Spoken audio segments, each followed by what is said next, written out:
Good afternoon, everyone. I cordially welcome you all for the 11th lecture of the short course on cultural linkages towards an Asian ideology. Today, we are focusing on national security and regional cooperation. The program for today is such that the lecture is scheduled to be for 45 minutes with a short break of 5 minutes followed by a question and answer session. I now have the honor of introducing our guest lecturer, Brigadier EADP Edirisinghe, PSc, BA Defence, MPA, the current rector of the southern campus of General Sir John Kotalawala Defence University. Our esteemed guest was commissioned to the regiment of the Gamanu Watch of the Sri Lanka Army in 1990 after completing his basic military training at KDU and the Sri Lanka Military Academy or SLMA. Since then, Brigadier Prasad Edirisinghe has held numerous important appointments in command, instructor, and staff fields. These include commanding the 25th Battalion, the Gamunu Watch during the humanitarian operation, 533 Brigade, Army Commander's Reserve Strike Force, 563 Brigade in Omante, and 112 Brigade in Badulla, as well as holding many significant positions at SLMA, Diatalawa, the Army Training School, Maduru Oya, the regimental headquarters of Gamunu Watch, and the Joint Operational Headquarters in Colombo, to name a few. Brigadier Prasad Edirisinghe holds a Master of Public Administration from the University of Colombo, a Bachelor of Defense Studies from KDU, a Diploma in Diplomacy and International Affairs from the Bandaranaike International Diplomatic Training Institute, and is also a graduate of the Army Command and Staff College in Sapugaskanda. Other courses he has followed include the Young Officers Course and Junior Command Course in India, Battalion Commanders Course in Russia, Certificate in Teaching in Higher Education at KDU, and the Advanced Training Program for the Talents of the Maritime Silk Route countries from Warsaw University in China. So, we are deeply honored to have you here with us today, and without further ado, we warmly welcome you to deliver this lecture. Thank you. Okay, thank you very much for your kind introduction first, and also getting this opportunity for me to deliver something which I have knew and which I have learned within my career. And at the same time, one of the important, interesting topic which you have selected for me to conduct also. And in fact, what I have already thought was the same research problems. I'm a man, someone like directly involved with the national security. And at the same time, we tend to discuss things about cooperations. And when it comes to regional cooperation, what I have always seen is there are some complementary things as well as the contradictory things. And before I get on with the job, I just started to learn a bit about the Euro-Asian Foundation. Can you listen to me? Hello? Yes, you can be heard, sir. Then no problem. I just want to get indication. Now, most interestingly, this Eurasian Foundation has tried to make something a genuine effort. And Eurasia Foundation in Asia, they have focused on the sense of values among the Asians. That's a wonderful thing. As a person with whom I have traveled many destinations, some destinations in Asia. Now, whenever I went to such countries, what I generally feel was there's nothing strange about those countries. Some of the people are different, but they are almost same. And also, you have thought of this getting the economical education and cultural platform Eurasia. That's also a wonderful thing. And and also the goodwill meetings. And when it comes to the latter part of my lecture, you will understand one of the important things which I have found which we can do to bind our nations in order to ensure the national security. This particular destination, what Eurasia Foundation pursue, is highly important.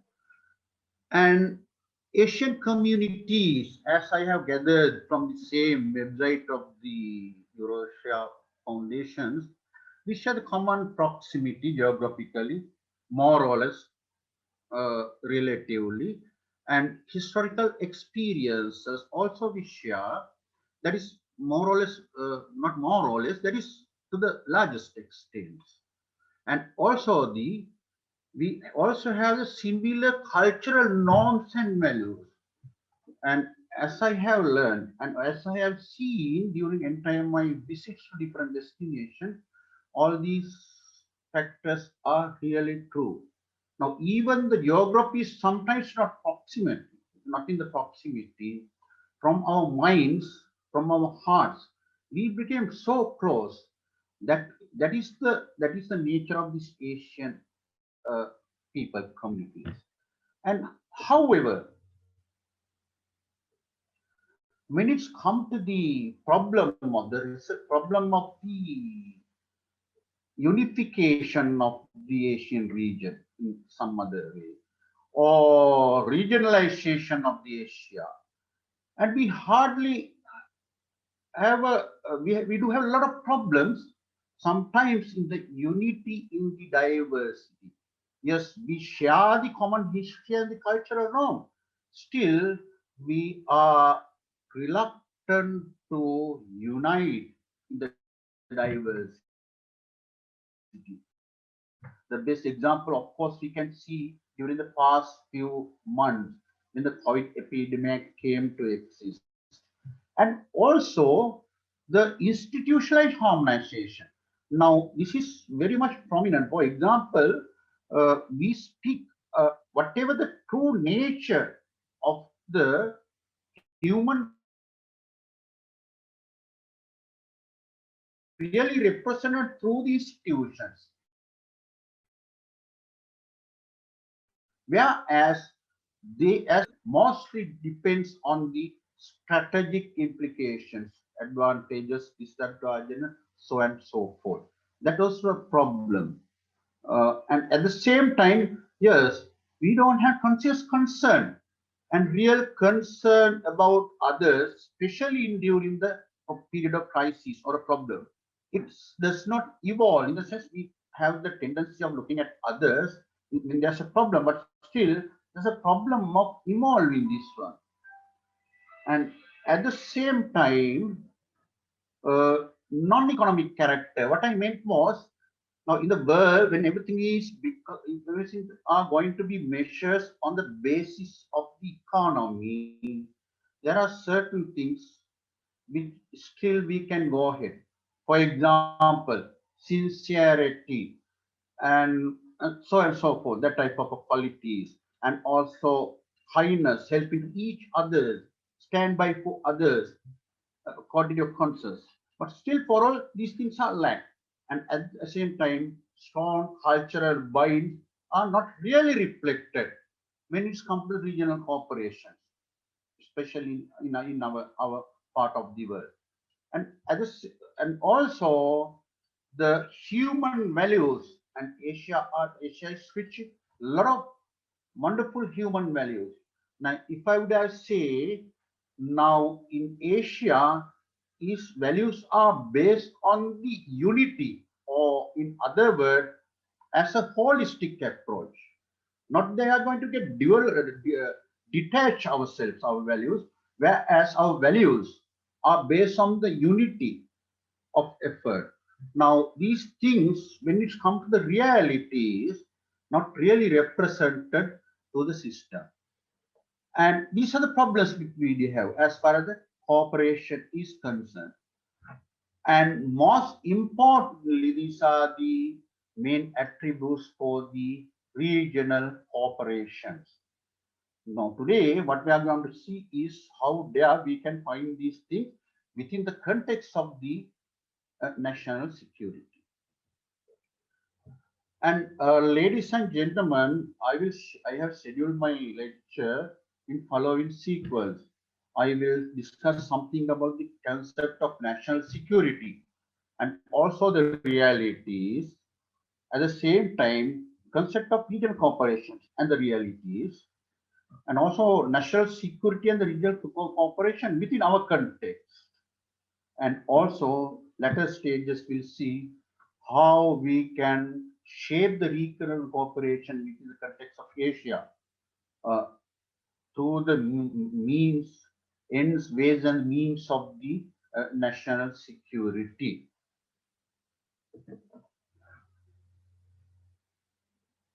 The concept of national security. And I have taken all these definitions from some sources, and there are first source which as I have taken from the military, secondly and thirdly from the intellectual base. And if you can follow these definition, probably you will understand. Now, national security is something which has been came to exist technically, came to exist after the Second World War. Why? After the Second World War, there's a prominent threat which had been created through the Cold War politics. So the nation states were created after the Second World War. They wanted to preserve their national identity and also protect themselves. And in that sense, technically the national security came to exist. Now, for example, from the military point of view, we look at the way how the means of achieving the national security, in the sense economic power, diplomacy, or power projection, and the political power. Now, which focus on the ways how we can ways and means of achieving the national security. When it's come to the academic perspective, now you see it's gone to the other areas other than the ways and means of using the power. It goes into the what is there included: citizens, economic protections, institutions, and so on and so forth. Now, when we are going to get into the details of the national security, as I have said before, initially, concept of the national security came after Second War, and it revolved around the Cold War politics, and it was more or less a traditional threats, what they have been seen by that time: nuclear threats, uh, proxy wars, and proliferations of the ideologies, and these things had to be taken care of. And they had been a particular set model those days when it's come to the national security. For example, they had the alliance. NATO was formed and taken into the action. Regional corporations was formed into the action. Regional economic forums was taken into the action. These were taken on certain basis. There had been a concept behind that one. There had been a clear-cut enemy, on the sense, if I would have said enemy, it's a bit wrong, clear-cut threat against the against states. But over the period of time, it's changed. In latter stages, mean not only this traditional threat, the concept of national security also started to revolve around the non-territorial threats. The prominent point, the most important point in this context was, in fact, now even in present context, now this non-traditional threats became more prominent and dangerous in the national security context. And also they merge through the sometimes the society where the due to the results of the societies where we applied the national security ways and means. I think you can get my point. Now, our action sometimes makes certain counterproductions, whereas through which these threats to the national securities have been merged in the nature of non-traditional means. For example, starting from the terrorism, pandemics, climate change, and all these things. And this is how it became a complex phenomena in the latter stages. Now here, something which we have to understand in the present context. Traditionally, national security, yes, there's something to do with the nation states and traditional threats. But over the period of time, traditional issues, just like transnational terrorism, drug trafficking, drug trafficking, uh, child laboring, and so on and so forth. All these issues came to exist. And ultimately, what really happened was now these non-traditional threats started to create a pressure on the national security more than the national threat, more than the traditional threat. Second point, traditional threats are quite obvious. You can clearly identify. There are some protocols how we are going to deal. There's a legal system to deal with. The institutions had been already established to deal with.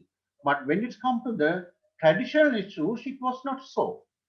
Now it was it now there's a changing environment within the traditional society.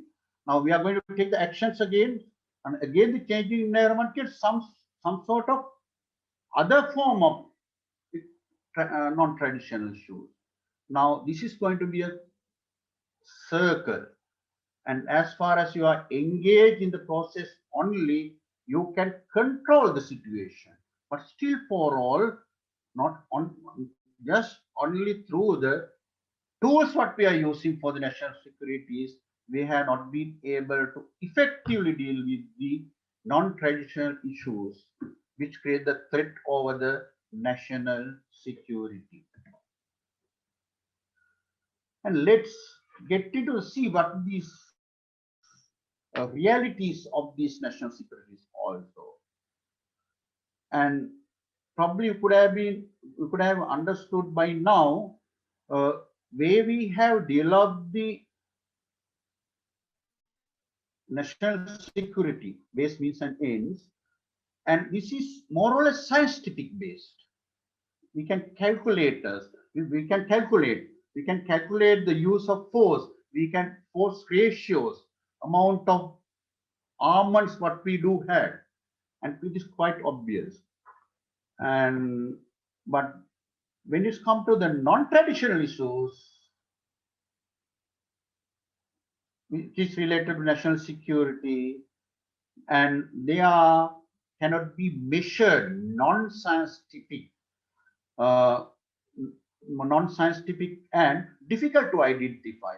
Now, sometimes the issues almost suddenly come and create consequences before the consensus are being formed. This is going to be a circle. That is the problem.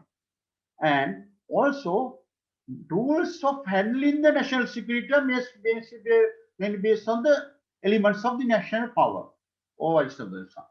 Now, I have put uh, some of the issues where we are going to get hold of. Do you have any problem? Someone raised the hand. Okay, then I will continue. I'm here. Now, tools of the national security are based on the elements of the national power. Elements in the sense they are set and also they are realistic. If you are in the geographically advantageous position, that is an advantage. And if you are having the natural resources base and the rich human resources population, and these are the advantages for you. And also, and if your military preparations and the leaderships are strong, yes, you are in the advantageous position. And these things have been quite obvious for someone to get on with that one. And but when it's come to the issues of the non-national uh, issues, now these things cannot be effectively handled by the tools of the national security, or in the sense the national elements of the national power. For example, now you have seen sometimes, now probably you take countries, some of the very powerful countries, just like let's but the Libya, happened to be one of the strongest country, highly developed economy, but over the period of time, I'm referring the former Libya, the country collapsed. Now, sometimes you started to uh, point your finger at someone, but still there are some causes within yourself also, which has made you, which you have led into that situation. Now, issues cannot be effectively handled with the tools of national security. And also, when it comes to the matter of the national security and the regional cooperations, national security itself is subject in the regional cooperation. In the sense, what are our policies in the national security and how we are going to deal with really matter in the regional cooperation. Now, there are some quite obvious examples. Sometimes people become, some countries become friendly with us over the period of time. Some over the period of time, within a short period of time, sometimes there are some misunderstanding. Based on that, our relationship are being deteriorated. Now, this is what it is called the concept of national security subject is subjected in the regional cooperation. And these are the realities of the national security. And let's get on with them. Let's learn bit of these facts, the theory, some of the theories related to the concept of these regional cooperation. Now, how these regional cooperations are being brought up. Now, technically, there are two forms of uh, regional cooperation. One is the regionalism and the regionalization, regionalism and the regionalization. Now, ladies and gentlemen, regionalism mean the formal way of the creating regional contracts. In the sense, for example, for a trade deal, we'll say the SEPTA or ASEAN, something that nature. We create a formal arrangements in order to achieve a common goal. That's true. European Union, that is regionalism. And these are the quite obvious thing, opaque. Now, these are the quite obvious uh, regional cooperation in the world. Now, if you could have been seen in the past to the present, now in the initial state of the Second World War, we did not have a lot of uh, regionalism, that's been formal organization, but over the period during the Cold War period, that large number of organizations came to exist. In fact, we became a non-aligned movement, member of non-aligned movement, and some are the political base, some are the more or less military, and most of them are the economical base also. And at the same time, regionalization means the interactive approach. Now, for example, we are a country who are close to the India, yes, and also we are mostly we share the same values with India.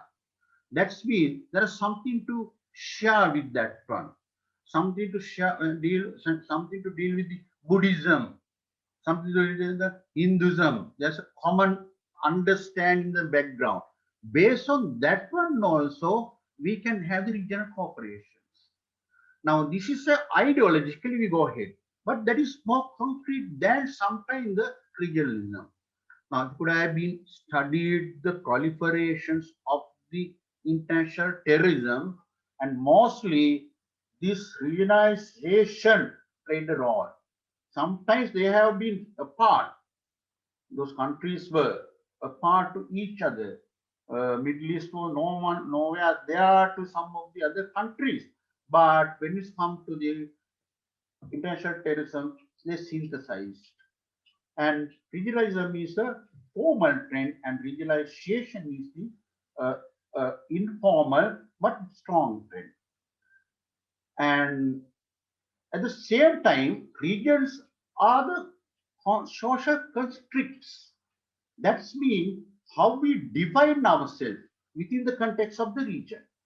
For example, we can say African nations, they said, okay, we are the African nations within the geography of within the geography.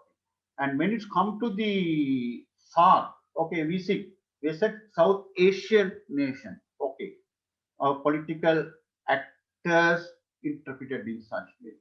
And there's a countries like, okay, some are based on some other values also. Just like that, this how we define these social constricts is the way the regional corporations is going to be formed. And also, ladies and gentlemen, there are certain other things which you must understand what really happened in regionalism during the period through the globalization. I think you are aware what is the globalization mean and where globalization is an economic concept, and that happened to be the neoliberalism. In the sense, we share resources to get the better advantage for the most of the stakeholders. And point what here we have to notice is through the globalization we came to a lot of agreements on trade, agreements on traffic, agreement of different entities, and in macro level and the micro level both. And when it's come to the these agreements, and there had been a force of counterweight movements also. For example, for certain countries started to become the poor to the poorest because of the concept of the globalization, because of the techniques which had been used in the globalization. At the same time, when it's going to be happen, now there had to be a mechanism to deal with that movement will last. Unless otherwise, things could have been killed. So this has been the trend, the regional trends of the regional cooperation within the concept of the globalization. That is why sometimes we start to speak of bids. That is how we go start to think of richest country and the most poorest country. How the distribution has been, income distribution or the wealth distribution among the countries has been so disparate, so that becomes so disparate. And at the same time, region, why we are going to get in this regionalization? There are some outside factors in the sense, outside from the region, there must be a pressure. Now, for example, we can't stay without getting into the country like without getting into the United Nations. And also when the globalizations come to effect, we can't just stay away without getting into the trade agreements, which is coming sometimes away from your region. And also there are certain from the inside within the our region, there are certain pressures. There are some certain stakeholders are created for us to perceive the regionalization. That is what is the endogenous and exogenous are the outside. And these are the concepts. Now, in fact, these are some of the books which I have referred during the past few days for you to get some details. And this concept has been derived from this literature. And also, then what is the realities of the regional cooperation? And point is, we said that the security, that's the national security, mainly based on the scientific approach, but when it's come to the regional cooperation, mainly regional cooperation, in the sense of the regionalization, does not mainly based on the scientific approach. There is something like a family. There is something like a village. There is something like a neighbors of our own neighbors. One of the common things which I always say to my soldiers whenever they were coming to me having a problem with their neighbors of their house, uh, you just remind what Jesus Christ says, love your neighbors. And as far as you keep your neighbors calm or in the sense peace, you will be having the atmosphere of the uh, peacefulness. And in the regional corporations, this this one of the important thing is the maintenance not based on the scientific and other dimension also, and also internal dimensions and the challenges of nations play major role in regional cooperation.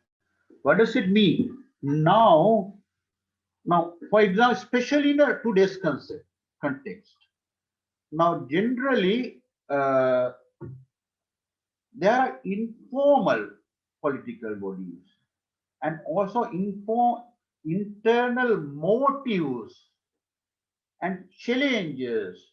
Now, for example, we'll say that economically, if we are not strong enough, or let's say if a level of our human capital play an important role, yes, there are somewhere there for us to get on with the regional corporations and regional trade or something like that. And if we are economically not very sound, now if our production is the same production where the other same where which is being produced at the other countries in the same region. Now these are we will not be able to get into the better output unless those things have a better demand. And also this is what it is. Then internal dimension challenges. Now if we are having our own problem of terrorism or insurgency, it's play a major role in the regional cooperation. We all have our own experiences, the past experiences on this. And at the same time, not only the regional cooperation demand interactive evolutions. That does not mean that, okay, just like a day, we can't get married ourselves in a strange forums.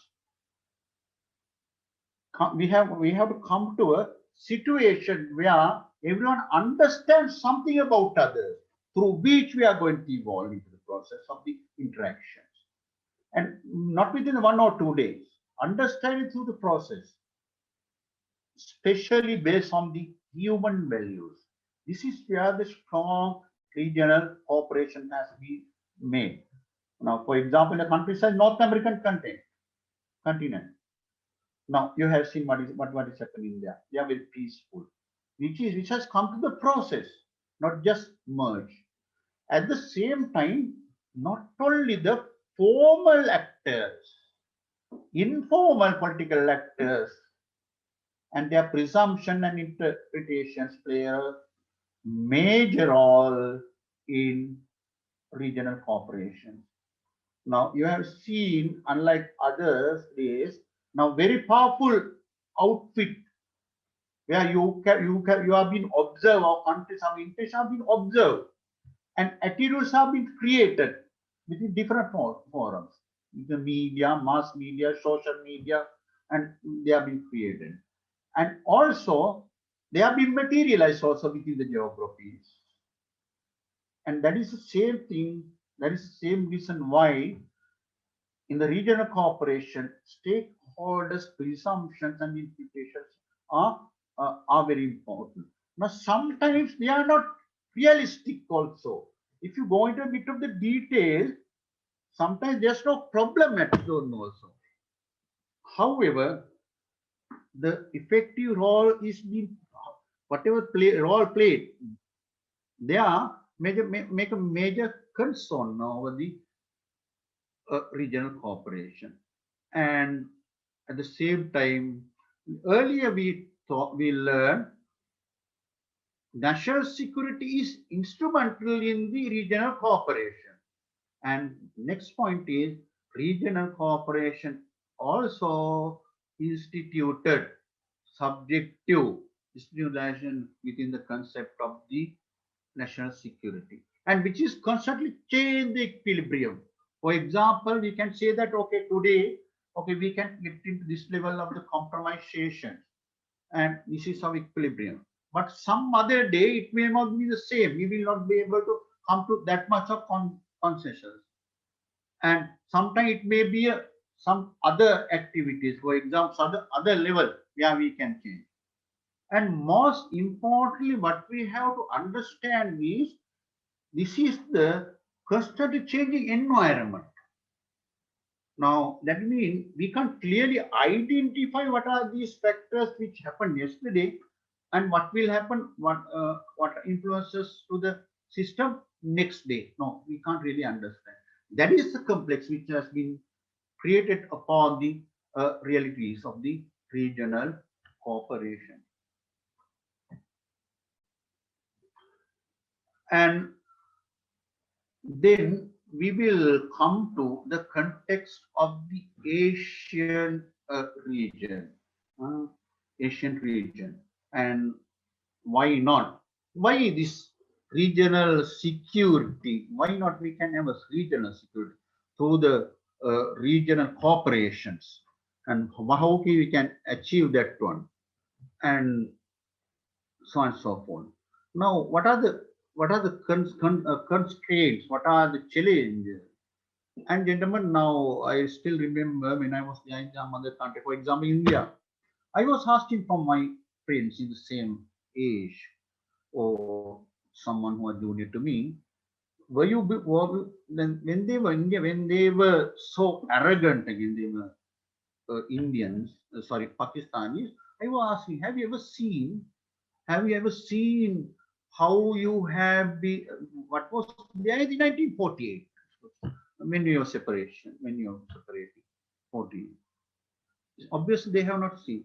Then I asked, why you are so? It's true that you had to fight against your opponent. Why you have so misminded about some others? Probably did not have a better answer. Now, at the same time, ladies and gentlemen, I had some students when I was there in the Madhur Army Training School, where I was the commander training at that institution in county suggestion, counterterrorism, junior command was just interesting course. And there I got the stakeholders, students from the India and Pakistan involved. And we had a day called those India and Pakistan Day. And that day they were supposed to prepare their dishes, own dishes, and make a bit of presentation.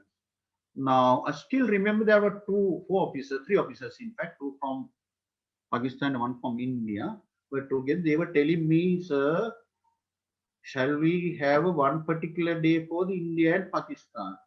And because when it's come to, all of them are from the North India, it seems, when it comes to preparation food, that is the same thing what we are going to have to prepare. There's no other changes. Then I said, yes, of course you can go ahead. Now that's mean by the time when they were there, they were not sharing these historical agonies. What happened there during the period of 1948 or something like that. How those implications. Now what really happened is in the Asia, these value bases have been shared to the generation to generation. Not only in that part of the world. You look at the countries like China and Japan, and I still remember. Now I find we generally say that in Sri Lanka we find more Chinese restaurants than where they are. You find them there in China. Just like that, when you go to the China in certain part, southern part, when I was there, you find a lot of Japanese restaurants. And I was telling you can find most number of Japanese restaurants in southern part of the China more than they can find there in the Japan. And also, even I just like that. And when it comes to language, the letters, phonetic, there are a lot of similarities. Now, for example, I don't find such a similarity with our language from anywhere from our part of the earth, in the sense South Asia. But they have a lot of similarities, and still sometimes they share the the past historical values bases, agonies from generation to generation. This is happen. And next point is, now I have purposely put something called the big countries and the small countries, so that when it comes to the nation, we are the same. But there are certain things really demanded by the big countries, and which has to be understood by the small countries also. At the same time, there are certain important attributes should whereby the big countries, and also it also should have by the small countries. For example, we'll say the Sri Lanka. Now, if you are going to get into the context of Sri Lanka, whatever the problems what we are having now in a country we're having, and in a big country, they are having the large scales. Now, by the time they became big country, large country, powerful nation, now they can't help it. They can't help it. They can't help it because they have to get themselves protected. So obviously they are reserved sometimes. I was asking this question from some of my friends when I met them. Why you're so reserved sometimes? They were telling me, sir, look here, we are such a big nation. We have to be reserved for us to survive. And also, by the time we are getting very close friends, you share even your simplest information, personal information also. But that's what it is.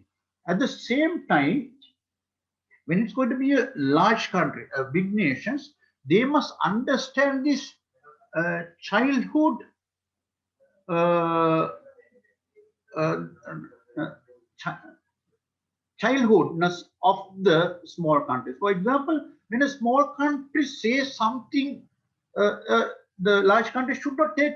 This says if someone in the small country tell something which is not relevant, they should not care too much sometimes. They should not make it matters because they are strong people anyway. These are not big deal. Sometimes what I have seen, some large countries pursue behind certain small issues more than anything else, which has sometimes has led for huge complex situations. That what is. And at the same time, when the large countries around you, yes, there are some identity to be protected within the large country, where we have to understand that point if it's going to be a small country. Now, these realities are really obvious in our country. And at the same time, disparities of innovation, as I said, our economically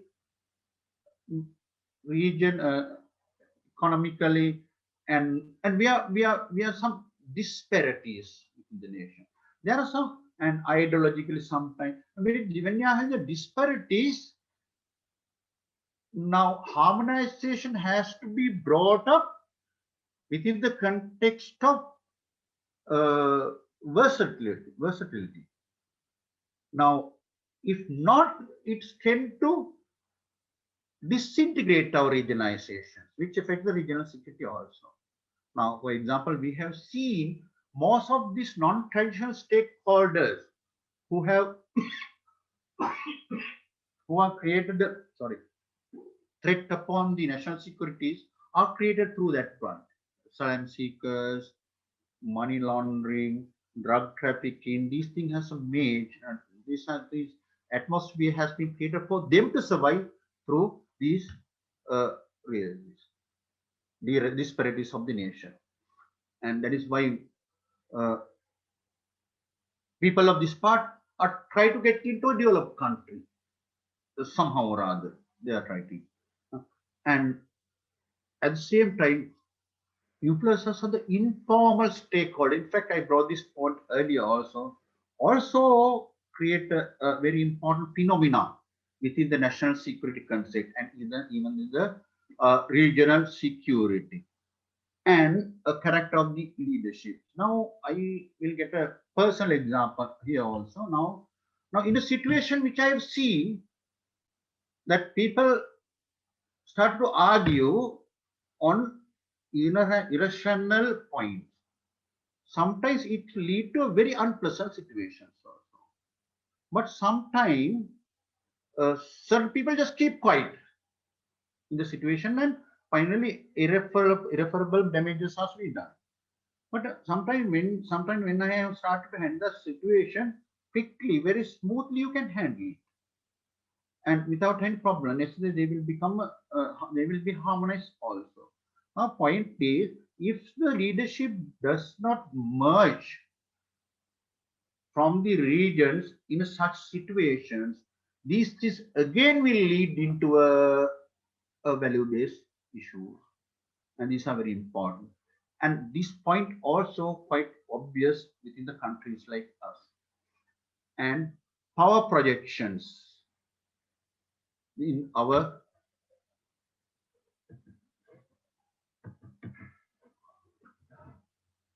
within the regions. And these are the attributes when it comes to national security and within the regional cooperation. And what constraints to have the regional security within our region. Now, before I go to in fact, this is my last stage, I would like to emphasize on this last point also. Now, generally we discuss, a lot of things about the power projection within the Indian Oceans, Asia Pacific. Now, one of the things which I have thought was, this is more or less technically correct. Yes, it's happening. But point what we have to notice is not really that. And within our regions, within the Asian region, we have created a context for that one.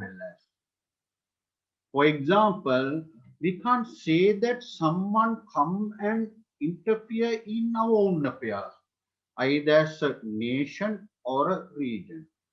What happened is we create certain conditions for someone to come and involve in our issues, create conditions.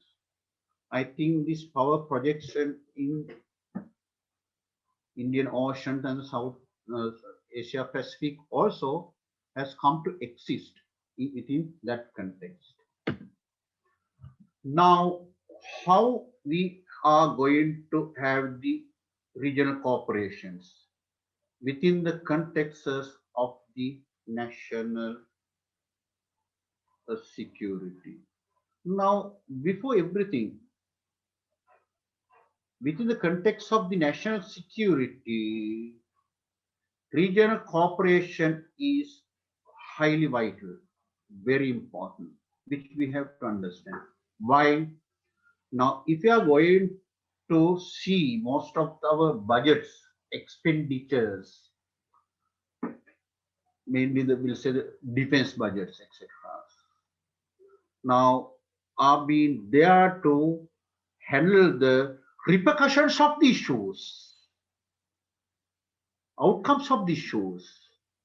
Probably we could have been solved it by then and there beforehand.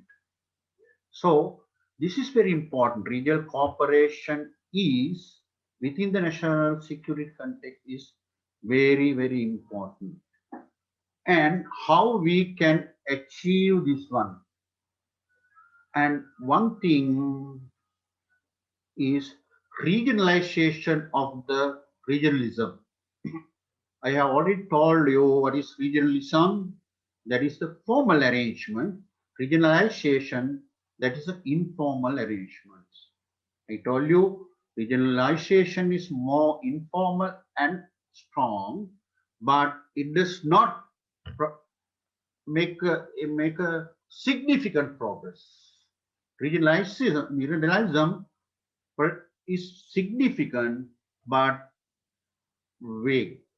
Now, if we can regionalization, we can apply regionalization into the regionalism, obviously we can achieve. Now, get the example, someone like uh, uh, uh, South Asia. Now, we do have a lot of agreements on the South Asia, but really there's a formal agreement, spa structure, and so on and so forth. Why it has not been effective, why it has not become effective outfit is we have not been able to harmonize these activities of the regionalism. Now, if you could regionalize this one, obviously we will be able to achieve the better result. That is the one of the principal concept which has been applied within this regional cooperation, which ultimately pave the way for the regional security well. And also there are certain platforms. Now, for example, Eurasia Foundation, that is one of the platforms. And there are certain cultural platforms. I'll tell you a good example. Once I was there in Moscow. I saw in the churchyard, the children used to make the paintings. When I went there to have a look, that had been there had been a place where they learned paintings. So just I used to go and have a look at those places, and ultimately they become friends of me and sharing some food and so on and so forth. Now that is what is called the informal platforms for them and us to. And I also used to bring bit of the teas and other things for them to take them their homes. And ultimately, what happened was it's become a strong friendship platform. And by the time they knew that I'm going to leave the country, leave Russia, they felt very sorry. They felt there's a lot of uh, they they were almost crying.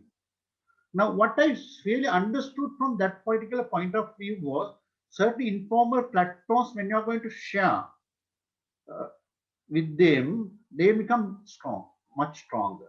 Now, if we can accumulate, if we can collaborate them into the mainstreams of this regional cooperation, I think that would provide a better results. Now, generally we say, okay, now if, what is most strong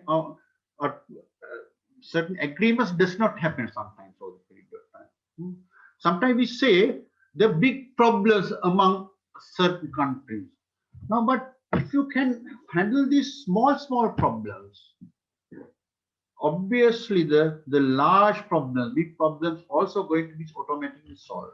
That role can be played, can be effectively played by the informal platform and the stakeholders, honest stakeholders, uh, by formalizing their activities within the regionalization concept. And also public diplomacy as in. What do you mean by this in? Now, one of the important thing which I have learned is a cultural integrations or cultural understanding. May not be the integration, but understanding. Now, but at the same time, there's a myth called the cultural domination. We say that okay, Indian culture come and get into our culture, and also we are going to get on with the Western culture, and some other country come and fix their cultures. No, it's not so. Now, whenever you are going to understand culture, one thing is there is for you to understand the culture, you must know the language. Now, when you're going to understand the culture, you feel that the base of each and every culture is the same. I'll tell you an example. Now, I remember when I was there in the Moscow during the spring, when the summer is yet to become, used to go out to the lake sites and they were been fishing also.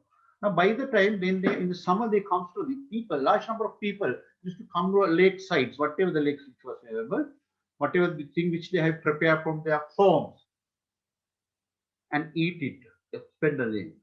When we roam around in that area, they share it with us. They offer us. Now, you see, if you are not going to accept that one from their point of view, that's a major crime. A person like me, I always try to accept whatever they give and start to speak whatever the language which I knew and from their language point of view. And it became very sincere platforms. It's very sincere uh, aspects. That is the base which I understood. That is not really the domination also, which led me to understand their culture. It happened to me in India. It happened to me there in China. I understood their culture. But that did not mean that their culture was dominated. That's a myth which is being ushered. And because of the myth, there's a lot of issues related to the cultural integration, which is a very important concept within the regional cooperation. And public diplomacy has been used and spoken in different parts of the world. In the sense, public diplomacy is something like, okay, you share the value with other countries, share the values of the other country in that nature. And if it is going to be used as a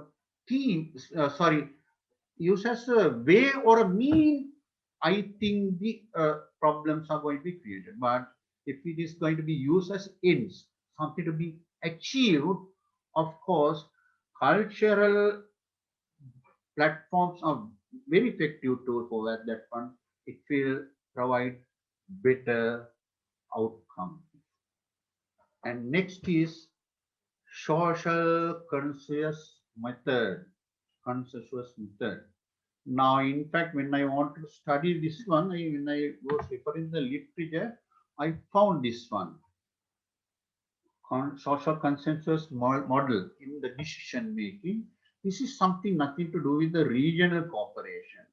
This is something to do with the decision making and make it happen. It's discussed.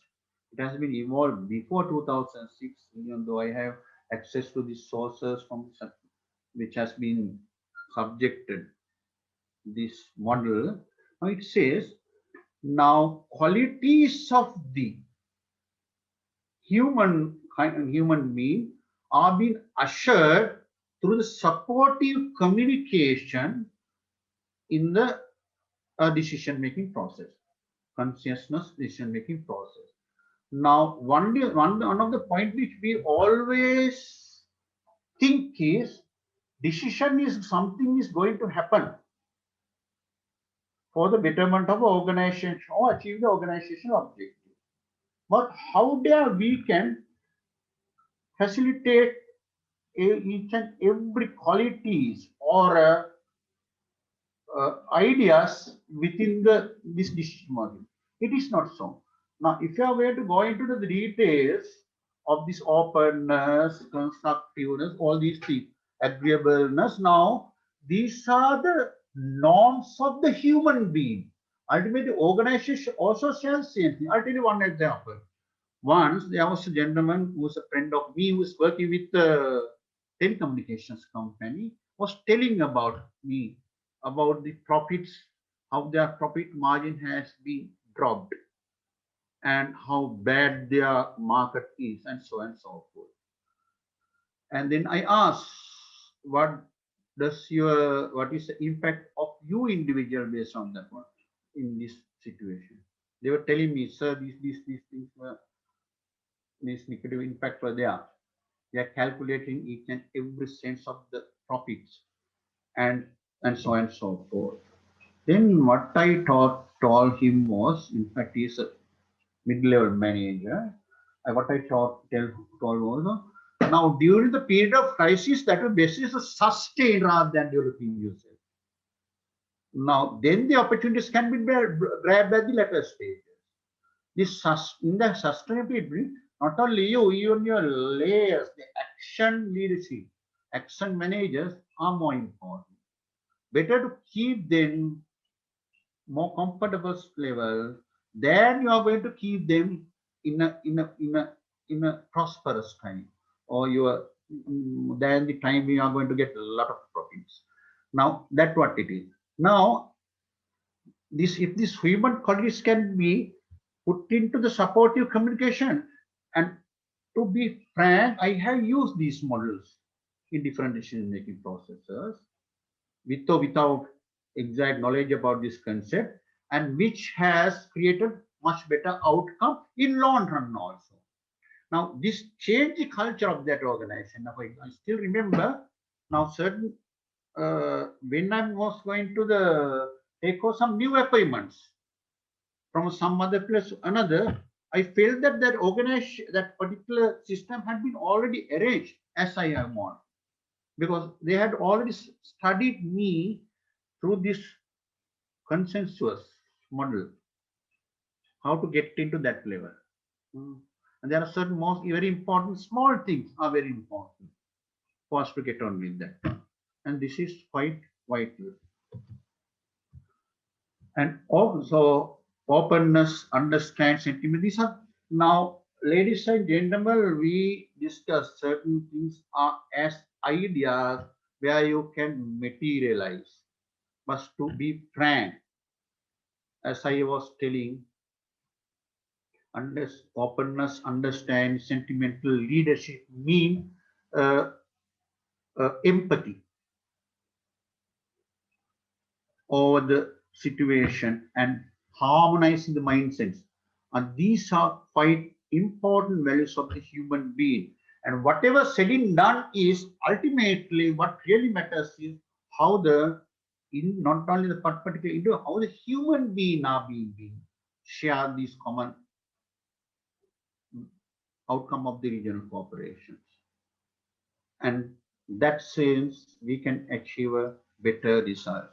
And whatever the factors which I have brought up in these latter stages was how the regional cooperation can be created within the national security context. Now that's mean there are certain plus or minuses within the national security which can be subjective within the regional cooperation. How we are going to achieve that one? That's what we are going to achieve through the regional cooperation. Okay, ladies and gentlemen, in the beginning, I told you about the context, and also I explained a concept of national security and also the realities. Then when we try to understand concept of regional harmony, regional cooperation, and the realities. And third stages, what we tried to do was we tried to link these together to achieve the national security well as and achieve national security through the uh, regional cooperation and vice versa and that is all what I have to tell you for the moment. Now if you do have anything to ask, any questions, you can raise. Hello, sir. Yes. Sri Lanka is a very small country where we depend on other countries for developing our country, right? So, will this be a threat to the national security? I mean, like, what sort of problems will the national security have to face if Sri Lanka was influenced by any other developed countries? I mean, will Sri Lanka's national security be under threat if there ever was a major problem in the world within the developed countries where our country will be a bait in the process? Yes, in fact, that's a good question. Now, point is now, if you have seen our country history, now probably we are a country, something like a freed nation, something like 1,500 years or more or less, a little bit before. That's mean identity of our Sri Lanka, our nations, whatever thing has been preserved there for throughout these ages. Why and how? Now, remember, we are a island nation in a focal point in the Indian Ocean, and everyone who's going to cross over the sea to the other side you have to have a foothold in our country.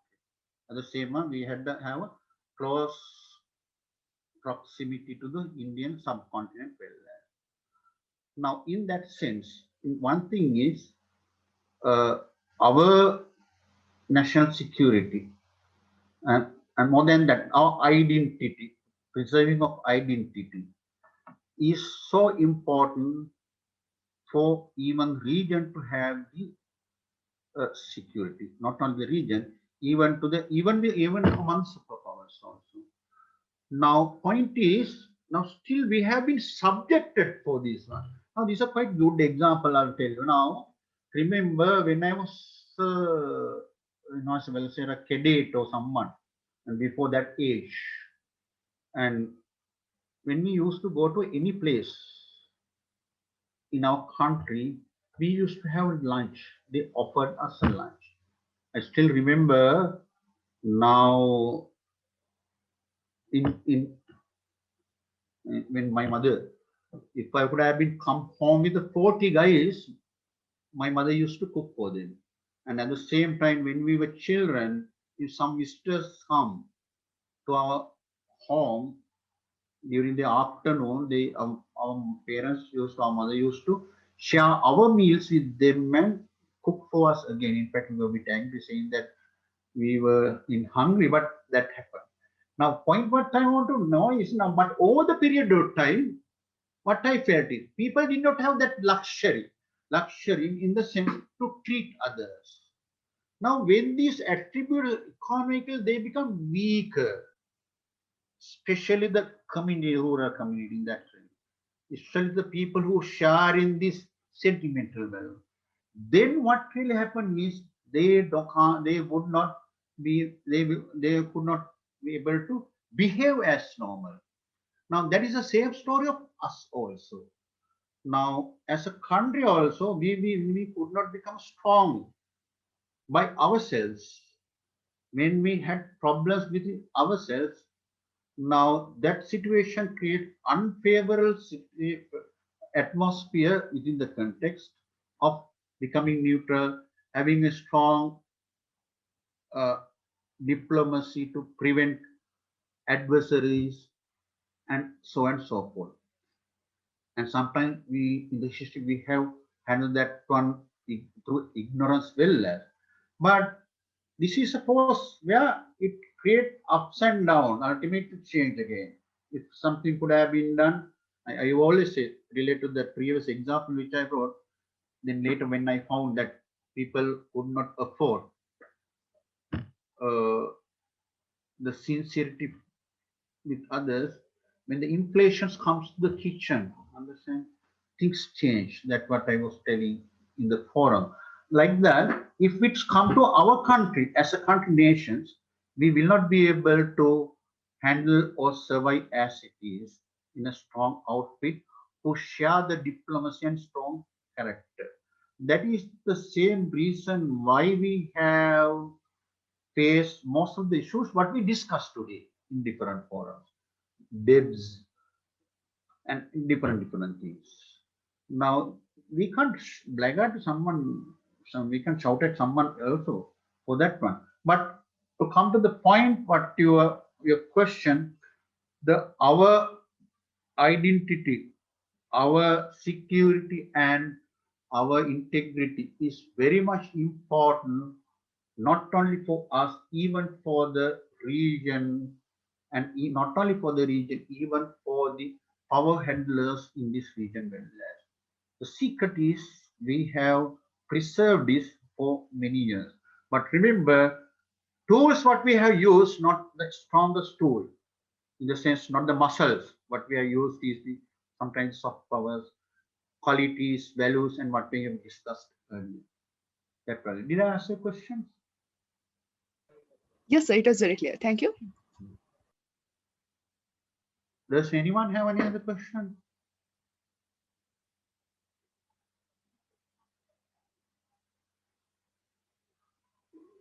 Okay, it seems I can ask about another one more question. Do you have any other question? Okay, ladies and gentlemen, it's nice to speak to you on this important topic. And at the same time, I thanks the Faculty of Management and Humanities also organized in this event. And also, I'm very so proud of these young ladies and gentlemen. As I have told, you were there from beginning with the focal of attention and organizing and coordinating this event. And thank you, ladies and gentlemen, and wish you all the best. Thank you. Good evening, ladies and gentlemen. It is my pleasure to deliver the vote of thanks on behalf of the students of the short course on cultural linkages towards an Asian ideology. First, I would like to thank our lecturer, Brigadier EADP Edirisinghe PSc, BA Defense MPA, for sharing his time and knowledge with us, and for delivering this lecture amidst his busy schedule. Sir, your address set the tone for this course by clearly indicating the nature of natural security and regional cooperation in Asia. We are blessed to have you contribute to this course.